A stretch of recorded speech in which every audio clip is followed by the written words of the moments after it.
Gente, não saia daí, que agora eu vou chamar a doutora Cristina para entrar na live, que é a próxima etapa da live. Ela tá vindo aqui, deixa eu chamar ela. Gente, foi demais, né? Ela é muito top. Doutora Cristina!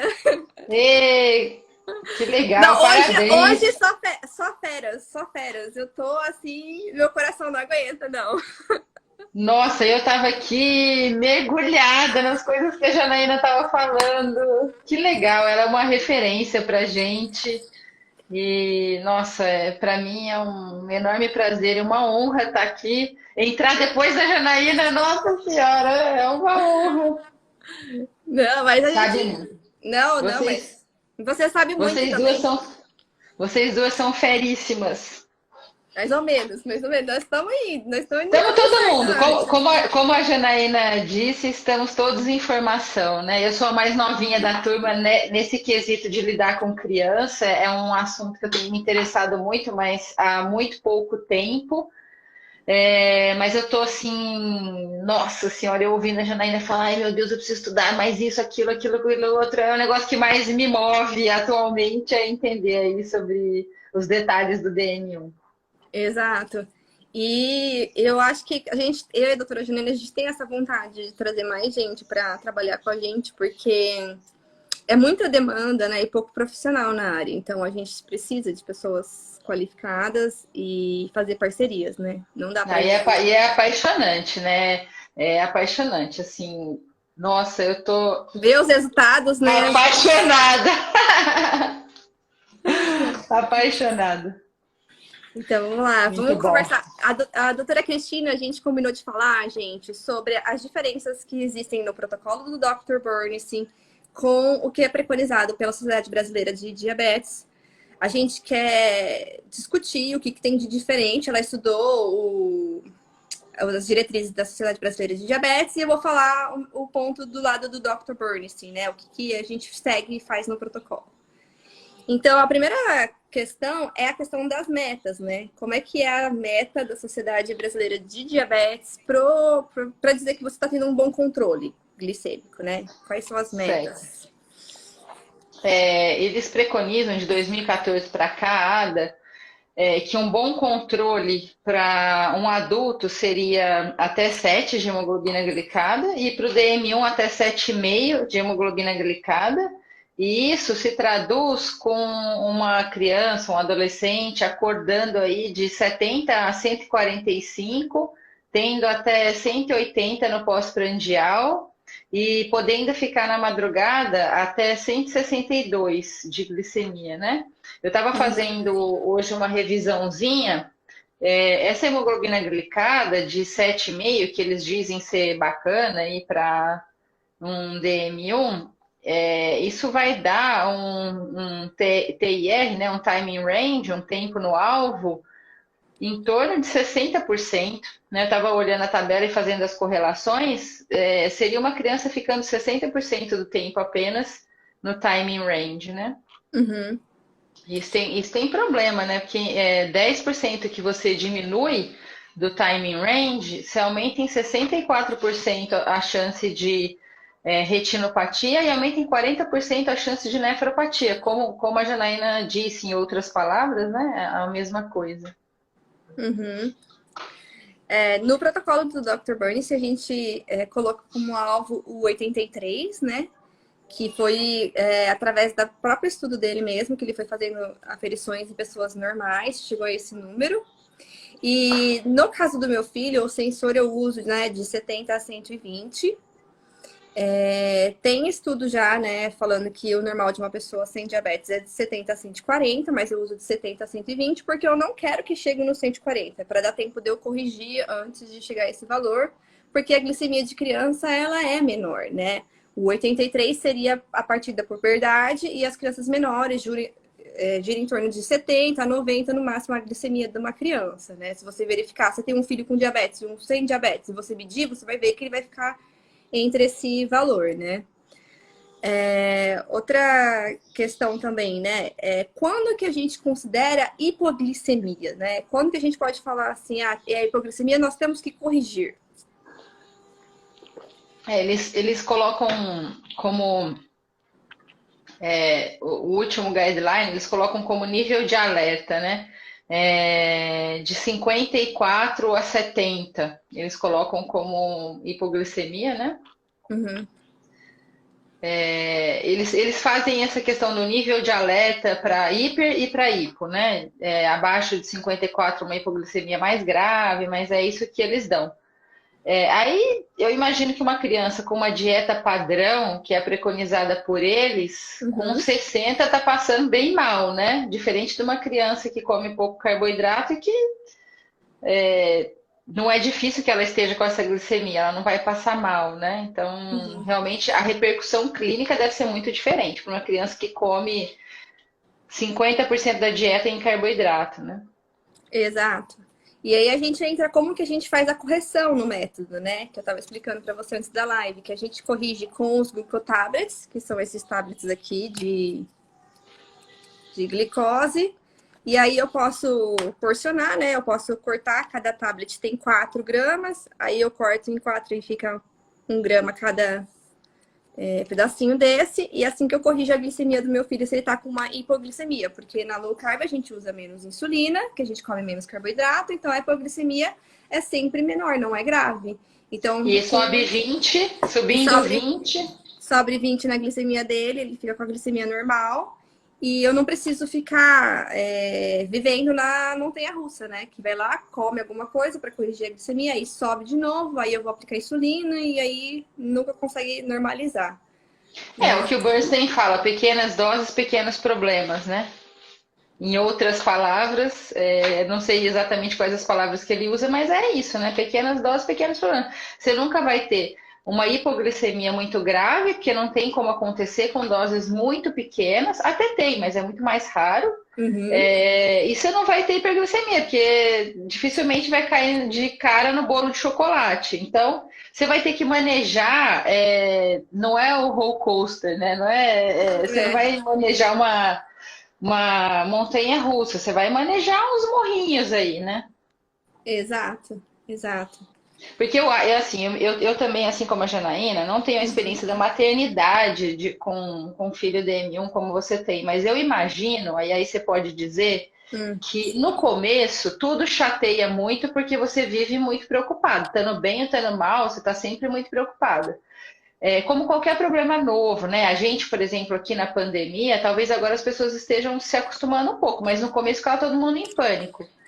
Agora, depois que você está treinado, o que chateia mesmo, o que tira o sono das mães dos diabéticos são grandes problemas, né? Cetoacidose, hipoglicemia grave, aqueles pequenos problemas do dia a dia, que é o que acontece com uma criança que come menos carboidrato, eu acho que entra no operacional do dia, naquela preocupação básica, mas que não deixa o seu dia totalmente diferente, você pilhada por causa dessas coisas, né? Então é um presente você poder ter problemas pequenos e não problemas grandes, né?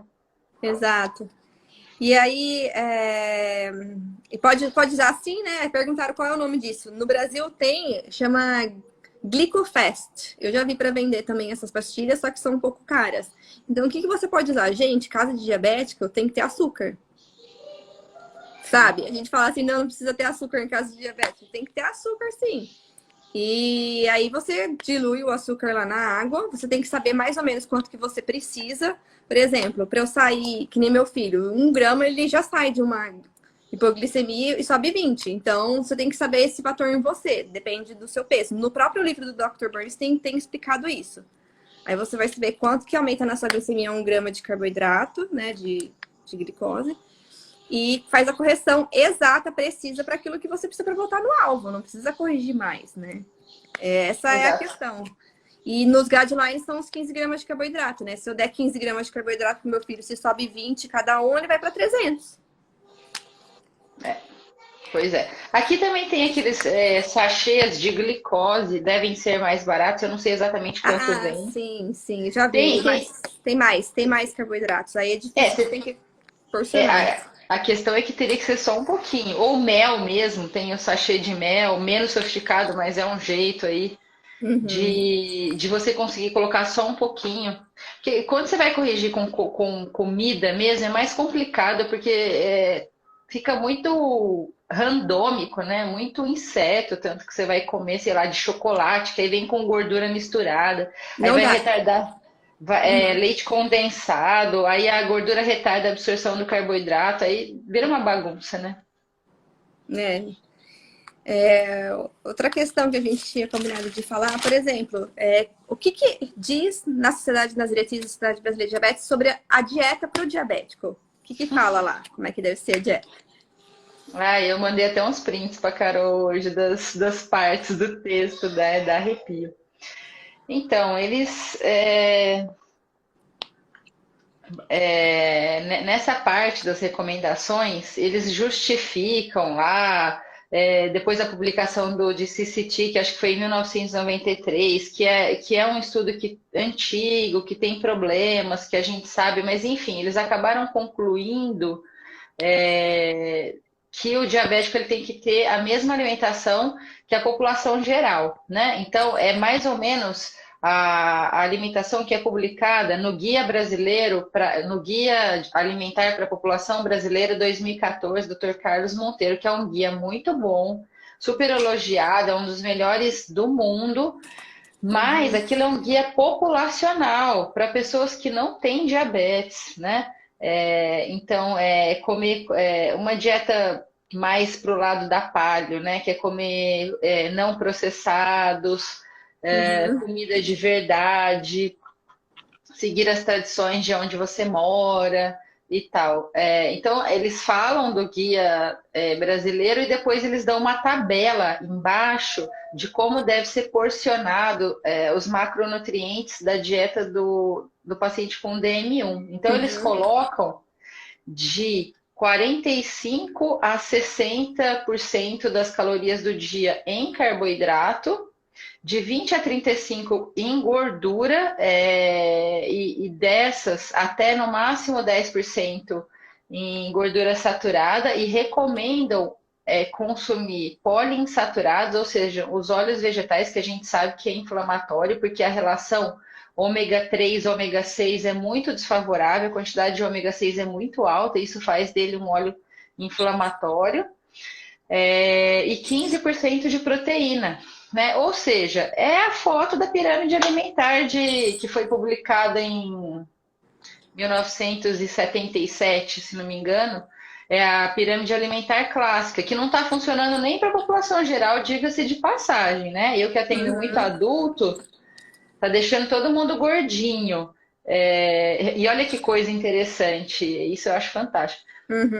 Tá deixando todo mundo gordinho, por quê? A pirâmide alimentar? Porque as pessoas estão hiperinsulinizadas pela própria insulina. A insulina engorda, então tá todo mundo ficando gordo. Nós estamos com quase 60% da população brasileira acima do peso. Agora, gente, transporta isso que eu acabei de falar para o diabético. Se o não diabético está ficando gordo porque ele está hiperinsulinizado, o que vai acontecer se você der essa dieta para alguém que não produz insulina? Só tem um jeito, ele ficar hiperinsulinizado. Só que o feedback do pâncreas, ele é muito perfeito, muito perfeito. Não dá Uhum. para você mimetizar, nem usando bomba, nem usando Libre, nem usando pâncreas artificial, não dá para você fazer tão perfeito Uhum. quanto é no ser humano. Então, o que vai acontecer? A variabilidade glicêmica fica enorme e as crianças engordam também, começam a ter resistência insulínica, porque usam doses altas de insulina. Exato. E outra coisa, como é que a gente. No Dr. Bernstein, como é que a gente vê isso, né? Essa questão dos macronutrientes? Porque, assim, todo mundo conhece o Dr. Bernstein pelo 6, 12 e 12. Né? Todo mundo fala assim, tem que comer 30 gramas de carboidrato por dia, eu não vou conseguir. Será que se não dá para eu comer 80, 90? Gente, eu vou falar aqui. É uma sugestão que ele dá lá no livro, que ele coloca que comer 30 gramas de carboidrato com uma pessoa de 64 quilos seria adequado. Agora, se você consegue manter essa glicemia no alvo, né, lá que ele coloca no livro e tudo mais, normal, glicemias normais, comendo 80 gramas de carboidrato, beleza, entende? A questão mais não é nem. Eu estava conversando com a doutora Cristina, não é nem o tanto de carboidrato, quantidade, mas a qualidade desse carboidrato que você está comendo. Porque se você comer 80 gramas só de arroz, você não vai estar nutrindo seu corpo. Exato. Certo? E vai dar pico de glicemia. Agora, você pode comer esse mesmo 80 de vegetais de baixo amido, como a doutora Janaína falou, nutrir o seu organismo e não ter picos glicêmicos. Certo? Então, assim, quando você para olhar e fala assim, ah, é muito restritivo, eu não vou conseguir seguir e tudo mais. Eu e a doutora Janaína, nós temos pacientes comendo de 80, 100 gramas de carboidrato adolescente e conseguindo ter bom controle. Por quê? Exato. Porque é a escolha dos carboidratos. Como é que vai comer esse carboidrato? Como é que vai montar o prato? Vai colocar proteína com carboidrato? Não vai comer, por exemplo, um pedaço de mamão de manhã, não. Vai comer um ovo e um pedaço de mamão, entendeu? Porque o ovo vai ajudar a reduzir esse pico do mamão. Então é estratégico, Existem várias estratégias para montar um prato, para montar a refeição, né? E isso tem que ser muito com profissionais que entendam, que vão poder te ajudar. Né? Não adianta você virar da sua cabeça e falar assim, eu vou fazer low carb porque eu vi na live da Carol e então eu vou começar a fazer amanhã. Não. Certo? Até pra gente que estuda isso é difícil, é um aprendizado no dia a dia, né? Você acabou de começar um livro novo aí, até pra gente é complicado. Né? Então essa questão do tipo de carboidrato é muito importante. É muito diferente você comer uma abobrinha, um chuchu, do que algo que é amido puro, glicose com glicose, tipo batata, arroz. O carboidrato fibroso, ele vai dar um impacto bem diferente, né? Então, realmente não tem nada a ver você comer brócolis, couve-flor e tomate e cebola do que você comer inhame, tapioca e pior ainda, doce, né? Né? Dizem que o diabético pode comer de tudo, é meio complicado, né? No dia a dia, você deixar um diabético comer doce é meio complicado. Eu não estou dizendo que não vai comer nunca, como a Janaína falou.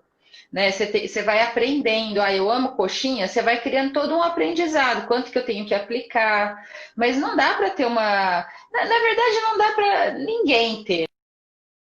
Quem quer o felizar um sorvete, um chocolate, uma coxinha. Quem quer esse felizar? Tem, uns 5% da população. E outra coisa, né? Eu não sobre criança na lua de mel, né?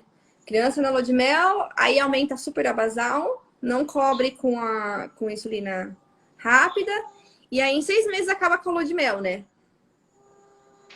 Sim, porque esses picozinhos glicêmicos que faz pela falta da cobertura com a insulina rápida ou ultra rápida, dependendo de como está conduzindo aí, muito provavelmente vai minando a capacidade do pâncreas de fazer a recuperação daquela célula beta que ainda está, que a gente chama de, igual tem o stunned miocárdio no infarto, né? Eu falo que tem stunned beta cells.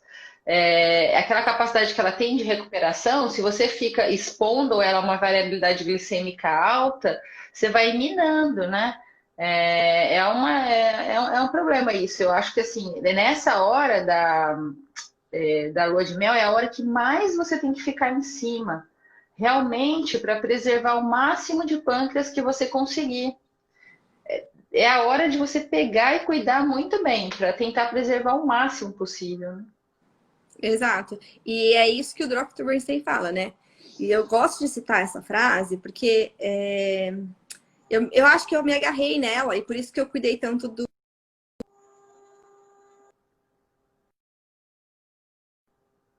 Você tem beta-cells preservadas, você carrega com você a sua própria cura. E eu gosto de deixar isso muito claro para as pessoas que estão agora recém-diagnosticadas aqui na live, falar isso porque se você já foi diagnosticado com diabetes, 80% das suas células já se foram. E sobrou 20% lá funcionando. Só que esses 20% vão ter que dar conta de 100% se você não usar insulina. Então, a insulina, ela é fundamental. Nem que você use meia unidade de basal na lua de mel. Ela é fundamental. O próprio nome da doença já diz. Diabetes é uma doença o quê? Diabetes tipo insulino dependente. Sim.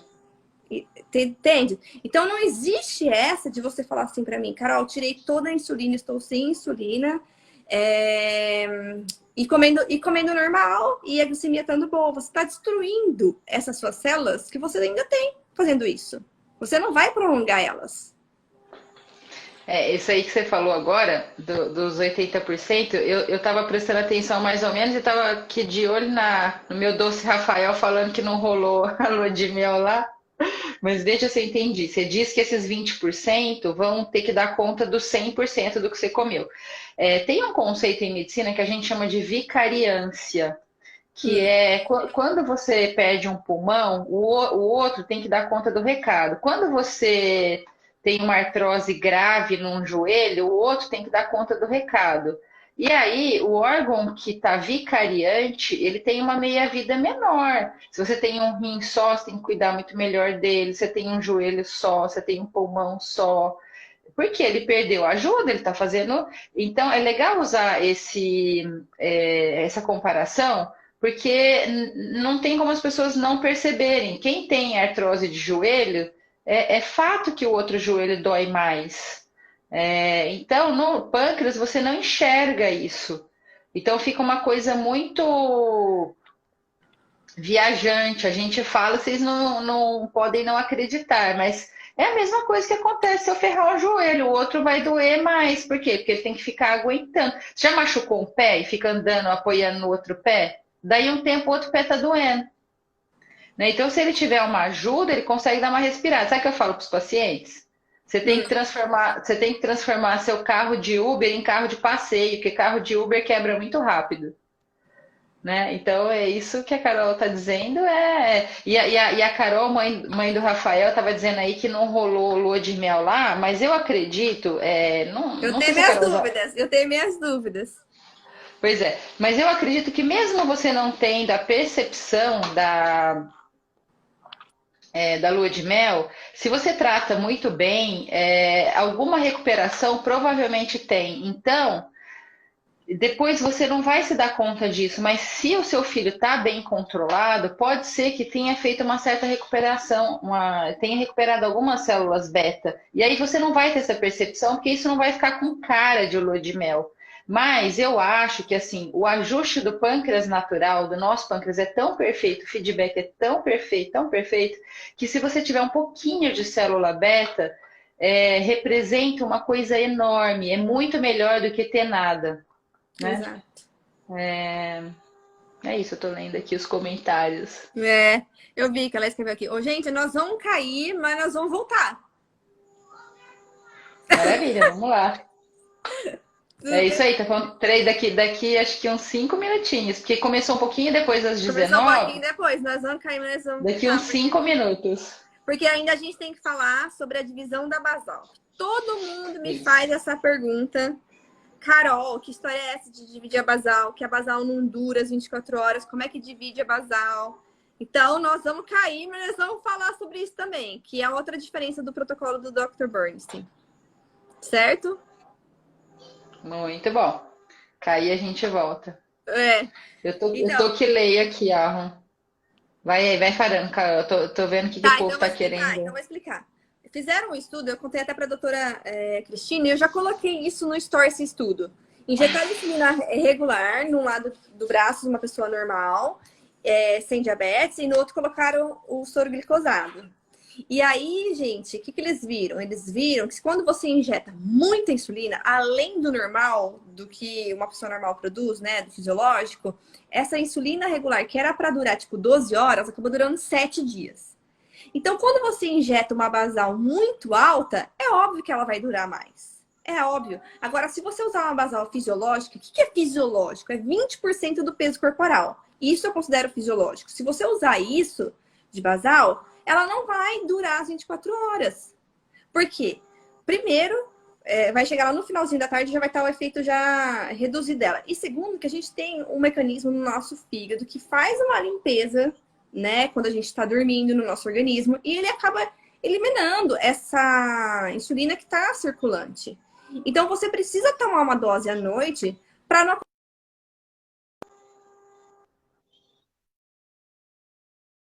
ser, né, super aumentado. Você tem que fazer essa inclusão dessa dose. Agora, por exemplo, eu não posso virar aqui falando assim, ó, faz 50-50 da sua dose. Não, porque isso é muito individual. Dependendo da idade, a sua variação, vai acontecendo a variação na sua necessidade de basal. Se você é adolescente, você tem uma necessidade à noite muito maior de basal, por causa do hormônio de crescimento. Então, é uma coisa de ser discutida com os médicos, né? Porque todo mundo que a gente pega e coloca na low carb, a gente diminui basal. Porque todo mundo vem com basal alta para durar 24 horas. Todo mundo. Não tem um paciente que a doutora Janaína me manda que eu tenho que reduzir basal na low carb. Entende? Qual que é o perigo de ter uma basal alta? O seu filho está na escola, faz uma atividade física, vai ter hipoglicemia. Vai ter hipoglicemia com uma basal alta. E eu não quero, eu quero ter segurança na minha casa. Sim. Né? Então, aí que entra várias questões, né? Até o apelo da indústria farmacêutica também atrapalha um pouco, porque eles lançam essas insulinas tipo Tresiba e tal, com esse apelo, né? De que a grande vantagem é aplicar só uma. Então você fala, eu tô com andar 80 por hora. Tipo assim, tô comprando uma insulina cara que é justamente para fazer um basal de 24 horas e vou aplicar 2 vezes. Então isso atrapalha um pouco. Mas é isso que a Carol falou. É assim, é engraçado isso, mas você está deixando de usar a tecnologia anunciada porque você está fazendo basal fisiológica. E aí com basal fisiológica não vai durar. Mas isso não é uma má notícia. É igualzinho falar assim, ai, mas eu comecei a fazer low carb e comecei a ter hipoglicemia. É uma má notícia, sim, porque a hipoglicemia é uma coisa grave, mas é uma boa notícia. É sinal que você não precisava de tanta insulina. É a mesma coisa. Você vai ter que dividir, mesmo usando uma basal teoricamente de 24 horas, porque você está usando 20% do seu peso e não vai durar. Exato. Exatamente isso. Gente, eu vou fechar aqui, doutora Cristina, eu vou fechar, e aí eu vou abrir de novo. E aí a gente vai falar, também recebi pergunta, gente, como é que a gente faz contagem de proteínas, gorduras e carboidratos? O pessoal tem dúvida, a doutora Janeiro explicou um pouco, mas eu também sempre recebo essa pergunta e a gente vai falar, e então eu vou fechar aqui e vou abrir de novo. Muito bom, e a gente volta. E a gente volta. Combinado? Maravilha. Combinadíssimo.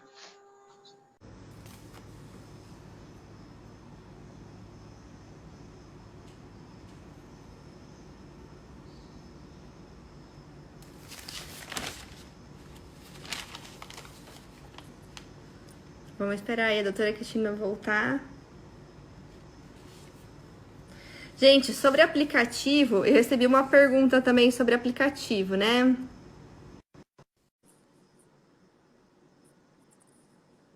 Então, me perguntaram também, doutora Cristina, sobre aplicativo. Sobre aplicativo, que aplicativo usar? Eu e a doutora Juliana, a gente usa o Fat Secret, né? Para contagem dos macronutrientes. Eu, Carol, uso Total Carbs, né? Eu já expliquei isso para você também, que a doutora Janaína usava o Net Carbs para contar os carboidratos. Eu já uso o Total Carbs por causa do efeito Incretino mimético. Do restaurante chinês, e que as fibras elas causam volume no intestino e que isso libera hormônios, e por isso a gente conta também o Total Carbs. E como é que a gente... Por que do restaurante chinês? Eu fiquei curiosa. Então, dizem que é porque você vai no restaurante, acaba comendo demais, mesmo que seja, tipo, comidas normais, né? Você acaba comendo muito, e aí você sai estufado. Porque o negócio é você comer e não comer até ficar super cheio, entende? Lotado. Aí você vai, como tem geralmente açúcar nos restaurantes chineses, né? Eles colocam, né, na comunidade chinesa, fica muito, assim, você quer comer muito. Então você come horrores, e aí esse volume total lá no intestino vai fazer com que libere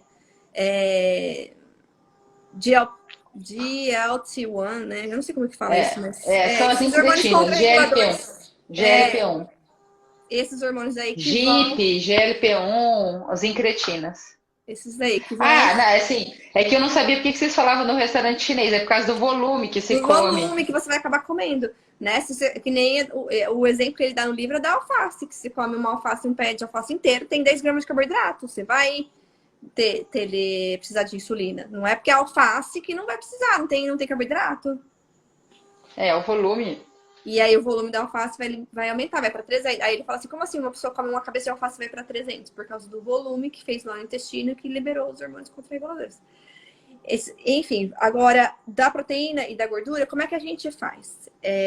Existem vários cálculos. No livro do Dr. Bernstein, ele recomenda cobrir com a regular e utilizar meia unidade de regular para 28 gramas de proteína líquida. Não é proteína do peso lá da carne, os 150 gramas do seu filezinho lá de frango. Não é proteína líquida.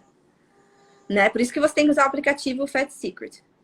Agora, isso varia muito de paciente para paciente. Eu tenho paciente utilizando 1:20, eu tenho paciente contando 50% da proteína vira gordura não, vira glicose, só. Vira glicose. Eu tenho pacientes que acima de 30 gramas de gordura, precisa contar essa gordura como 30% vira glicose, né? Depois de 5 a 7 horas tem elevação. Então, quanto mais a sua basal estiver ajustada, mais você vai começar a reparar e perceber essas coisas, né? E adolescente é um pouco diferente o tratamento. A gente pode até utilizar a regular, só que a gente percebe que eles têm um pico muito rápido, mesmo com vegetais de baixo amido. Então, a gente utiliza as duas juntas. A gente utiliza a ultra rápida para cobrir os carboidratos, né? E para cobrir a proteína e a gordura, a gente usa regular. E aí faz duas aplicações. Então, o tratamento, ele é muito individualizado. Quando eu vim aqui falar para vocês, o tratamento do meu filho é assim, ou o tratamento do tal paciente é assim, sabe? Não é assim, sabe? Eu não gosto muito de misturar, porque assim, eu tenho que olhar o seu caso, o que está acontecendo, quanto tempo depois sobe a proteína. Tem gente que 2 horas depois sobe a proteína. Aí prefere corrigir com ultra rápido em vez de com regular, de fazer a aplicação antes. Espera, dá 1h30 e corrige com ultra rápida a proteína. É muito individualizado, depende da rotina da pessoa. Se a pessoa vai lembrar daqui 1h30 que vai ter que aplicar essa insulina para cobrir a proteína. Eu sempre me pergunto se é a mesma coisa evitar do que apagar incêndio. Eu tenho um pouco de receio dessa coisa de esperar subir e corrigir, porque eu acho que tem lesão endotelial. Eu também não gosto, eu não faço. Eu prefiro aplicar já. Eu e a doutora Janaína, nós trabalhamos assim, né? A gente dá as duas insulinas para a pessoa, aplica o tanto para o carboidrato de ultra rápido e depois a regular para a proteína. Né? Esse é o que a gente chama assim de mais refinado que a gente tem hoje em dia, né? O tratamento mais adequado e que dá melhor resultado, principalmente para o adolescente, que é uma fase muito difícil, né? E para um paciente que está assim, emocionalmente muito aceitando muito de boa e fazendo o protocolo do Bernstein certinho, esse paciente eu imagino que via de regra ele não usa ultra rápida, não sei o que você. Então, exatamente. Por exemplo, se a pessoa ela é muito. Se ela já sabe os macronutrientes que ela come, quanto que ela come, se ela já mantém um padrão alimentar, né? Por exemplo, eu vou comer 6, 12, 12, então eu vou comer 12 todos os dias no meu almoço. Então a minha dose praticamente fica meio que fixa, porque você só vai variar os vegetais e as proteínas, né? As fontes proteicas. E a dose de insulina não vai variar, vai continuar a mesma. E que isso é o mais ideal, né? Aquele que você não vai ter mesmo surpresa, variação. Porque se cada dia você ficar aplicando uma dose, por exemplo, hoje eu aplico 3, amanhã eu aplico 6 pro meu almoço, você vai ter chance de erro. Você vai ter chance de erro. Se todo dia você tiver que ficar calculando diferente uma dose, você vai errar. Uma hora você vai errar.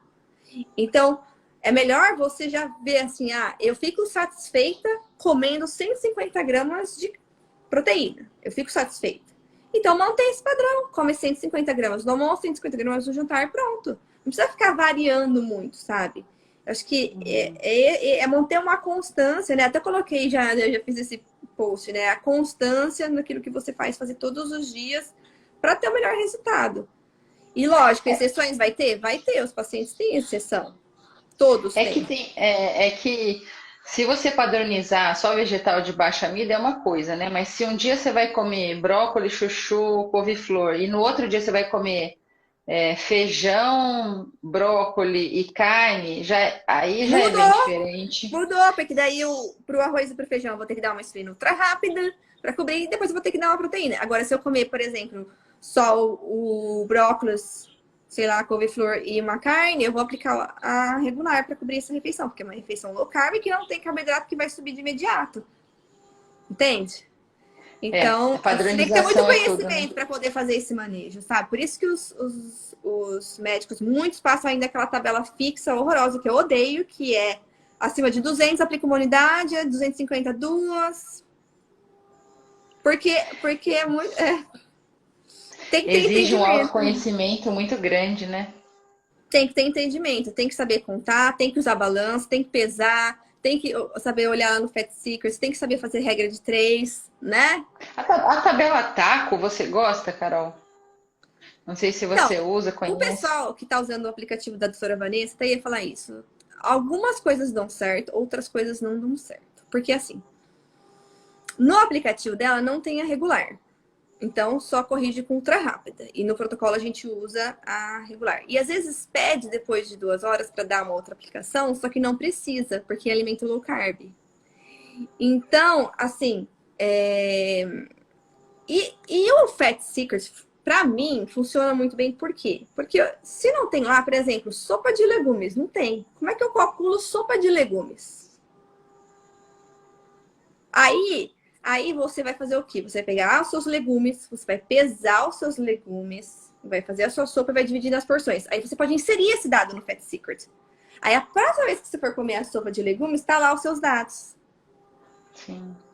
Entendeu? Por isso que eu gosto do Fat Secret também. Porque às vezes coloca lá pão de forma low carb. Tem trocentas mil receitas, gente. Tem trocentas mil receitas. Você tem que contar o do seu que você fez. Contar lá quantas foram de farinha de amêndoas, quantos ovos, fazer a sua receita, quantas fatias deram o pão. E aí você insere na sua tabela Fat Secret. Não, você pode inserir e outras pessoas podem ter acesso também. Então você tem que ser esperto quando for usar também, porque às vezes pode ter um erro. É Eu já igual o peguei Wikipédia. erro. É igual o Wikipédia. Eu já peguei Você erro. pode inserir dado.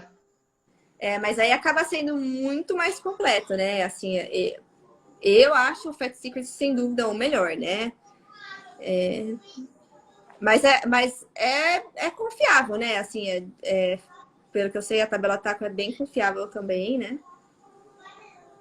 Os dados que estão lá, mas o Fat Secret tem essa vantagem.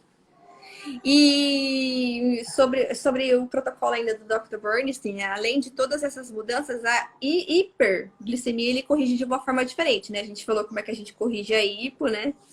E a hiper, gente, ele corrige com aplicação intramuscular. Então, como é que é feita essa aplicação? É feita com uma agulha de insulina mesmo, só que uma seringa, né? Só que a agulha é maior, de 12 milímetros, e injeta no deltoide. Para quê? Para pegar músculo para ser absorvido mais rápido, né? A insulina. É assim que ele corrige as hiperglicemias. Porque assim, eu sempre dou esse exemplo. No dia que eu fui comer McDonald's, a minha glicemia chegou a 180. Que eu comi o combo do McDonald's, que eu usei o Libre. Mas em 5 minutos, a minha glicemia já estava 145. Em 5 minutos.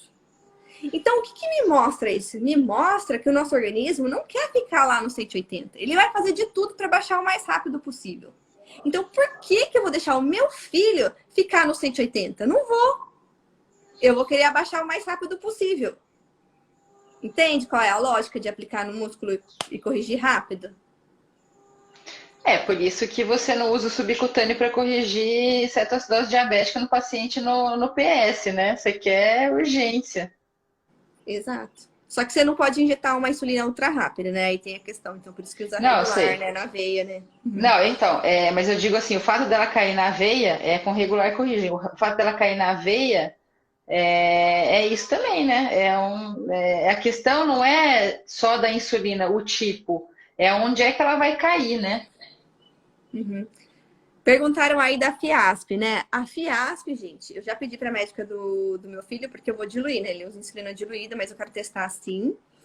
E eu acho super válido o uso da Fiasp para correção de hiperglicemia. Super válido. E o quanto estiver mais rápido é melhor, né? Corrigir. E pelo que eu tô ouvindo assim, ela é muito boa, muito boa. Eu ainda não testei, eu já solicitei na última consulta que a gente fez online, tá para chegar. E eu vou usar para correção, né? Ela não é uma insulina para cobrir refeição low carb, né? Deixar bem claro isso aqui. Se for usar, tem que ter um carboidrato, um negocinho lá, uma batatinha, porque senão o negócio vai cair no pico. Mas eu acredito que dá certo sim. Deixa eu só corrigir aí que eu fui falar da cetoacidose, acho que eu criei uma confusão, mas a intenção era dizer isso mesmo, não era dizer que é corrigido no subcutâneo, nem com outra insulina. A questão que eu quis dizer é que a mesma insulina regular, ela tem comportamentos diferentes, dependendo de onde ela cai. Só que aí é intravenoso, né? Que eu quis fazer uma comparação com o jeito de usar subcutâneo versus Entendi. intramuscular. Uhum. Que senão o pessoal vai começar a achar que dá intramuscular para corrigir cetoacidose. Exato, exato. O pessoal tá achando que é meio confuso. Na verdade, gente, não é que é confuso, é que assim, a nossa liberação de insulina, eu sempre gosto de explicar isso, gente. A gente tem duas fases. Tem um vídeo da Duda lá do pâncreas artificial. Quem, né, não é familiarizado com isso, assiste lá depois. Que mostra a fase 1 e a fase 2. A fase 1 da insulina é aquela que a gente não está se alimentando e o nosso pâncreas está lá armazenando sua insulina. Aí, na hora que a gente já está pensando em comer algo, ele já está liberando a nossa insulina lá. Por isso que chega tão rápido na nossa corrente sanguínea, né? Agora, se eu comi carboidrato simples, se eu comi, por exemplo, um ovo, vai ser a fase 2, porque é aquele que vai demorar depois para ser digerido lá, a proteína, lá na frente. Entende? Então, a gente tem que fazer esse trabalho, nós temos que fazer esse trabalho com insulinas exógenas. Tá entendendo? O nosso pâncreas já faz isso. Aqui parece complicado quando a gente está fazendo fora, né? Mas o nosso pâncreas já faz isso. Aqui é a fase 1 e a fase 2 da insulina. Então, por isso que a gente tem que usar uma ultra rápida e uma regular. Para depois cobrir essa proteína, que seria o ovo lá na frente. Que seria a fase 2. Por isso que quando a pessoa fica diabética, começa a pegar primeiro no pós-prandial, porque ela não tem a fase 1. Ela não tem insulina estocada. Se ela ainda tem célula beta, ela consegue produzir um pouco para depois, mas essa fase 1, que é a insulina estocada, ela não tem. Exato, exato. Então, acho que esse é o. Eu que escrever aqui que confuso, mas eu acho que esse é o melhor mesmo. Para DM2, gente, hoje a gente não vai falar. A doutora Cristina fala bastante sobre DM2 também, né? Lá no Insta dela. Mas hoje é mais para DM1 mesmo. Se você quiser falar mais alguma coisa, doutora Cristina. Você Não, aí.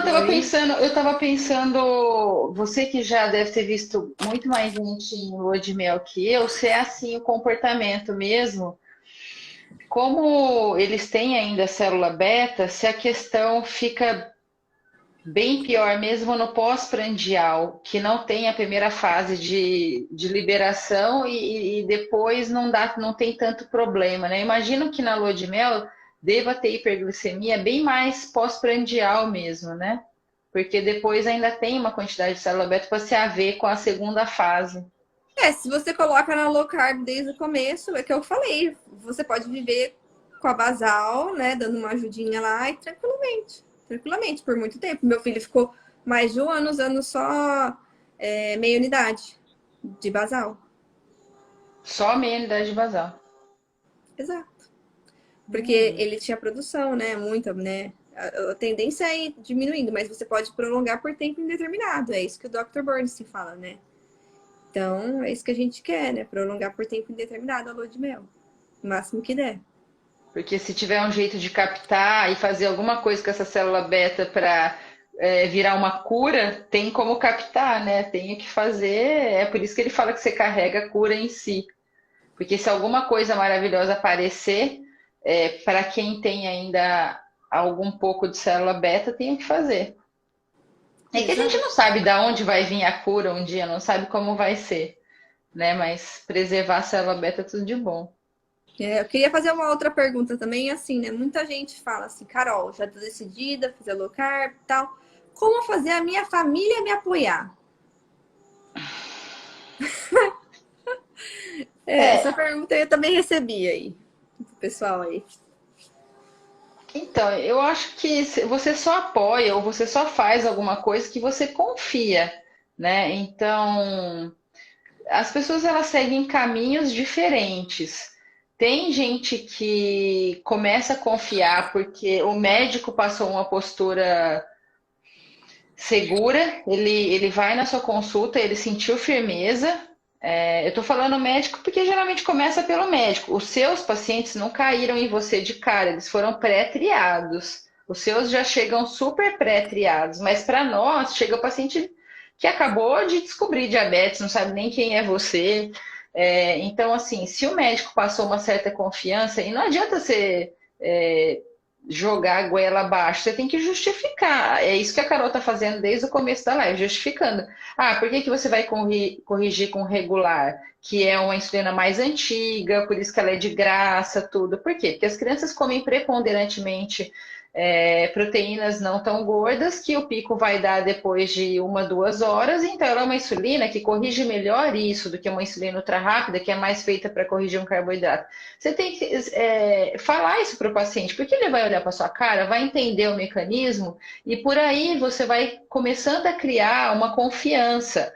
É muito diferente de você falar, olha, essa insulina aqui, ela é melhor para você, tá bom? Então eu vou colocar essa daqui, aí ele começa a olhar, nossa, mas me disseram que essa insulina é meio antiga e que tem coisa mais moderna.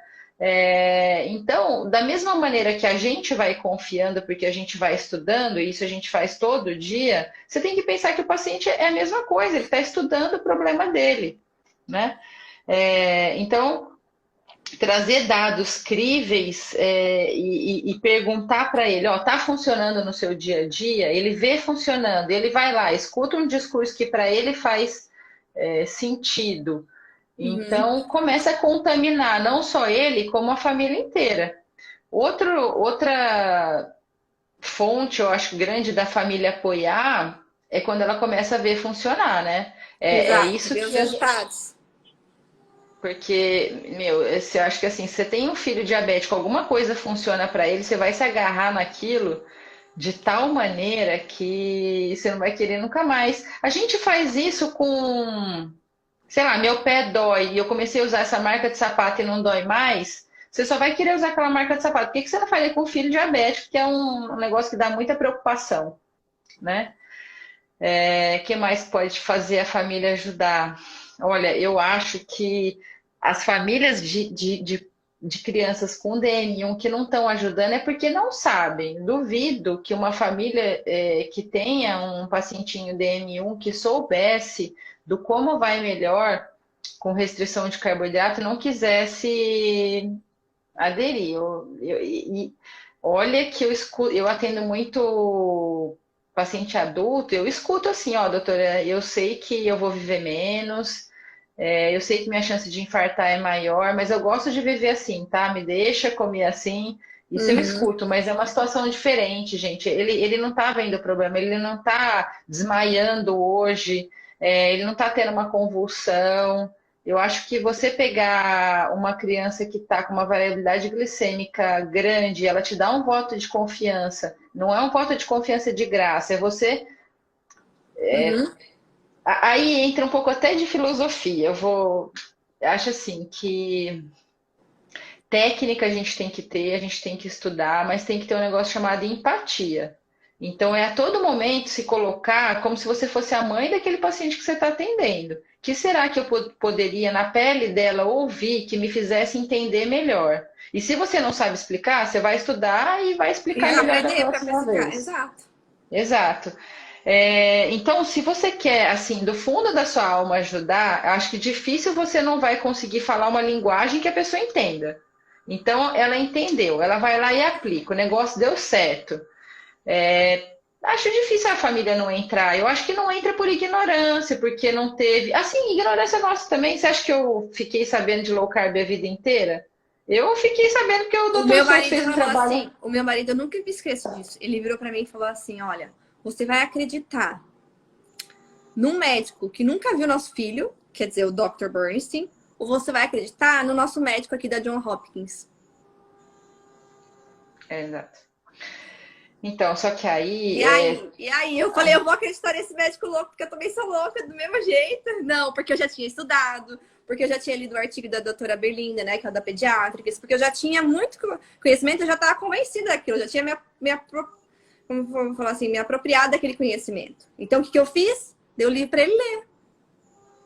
É que aí a gente está vivendo um problema, principalmente nós profissionais de saúde, mas as famílias de DM1 também.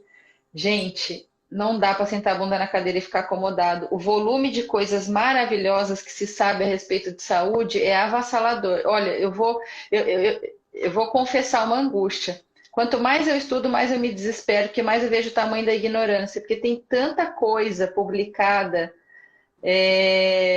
tem tanta gente que sabe tanta coisa que como que você vai convencer? Você tem que deixar o comodismo de lado. Se você tem dúvida, você tem que sentar a bunda na cadeira, você tem que ler, você tem que conversar com quem já testou.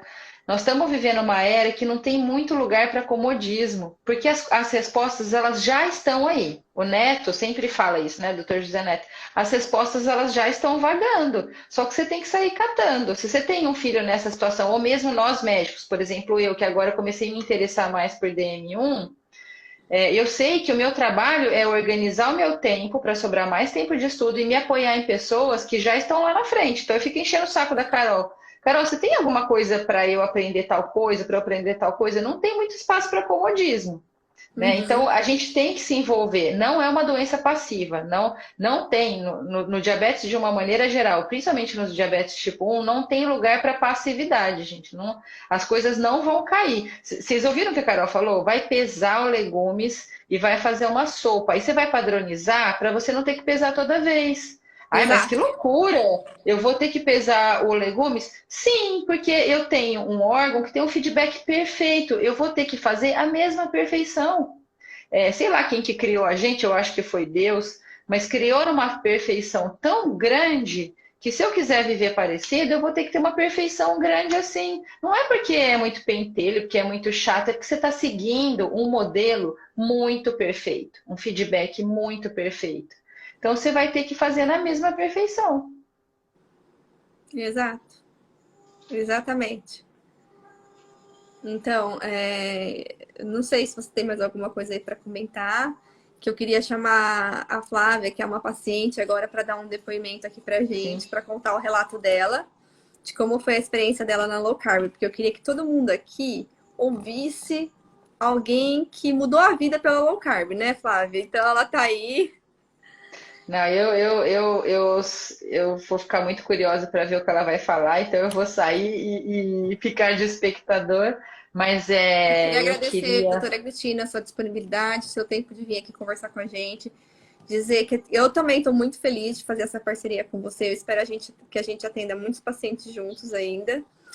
E é um crescimento mútuo, né? Porque você também me ensina muita coisa todos os dias.